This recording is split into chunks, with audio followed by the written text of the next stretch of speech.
тақырып бойынша тағы не үйренгіңіз келеді?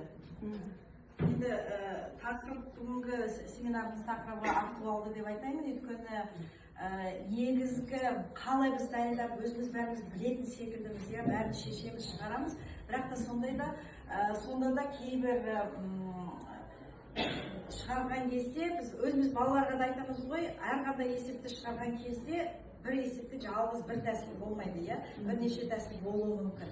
Сондықтан мына жерде бір есепті бірнеше тәсілмен, бірнеше көзқараспен, қанша адам отыр сонша көзқараспен, сол жағын былай айтып сөйтіп нететін болсақ, онда соған жақсы болар еді. Бүгін сізге айтайын дегенім мынаған қосымша үлкен рахмет. Өйткені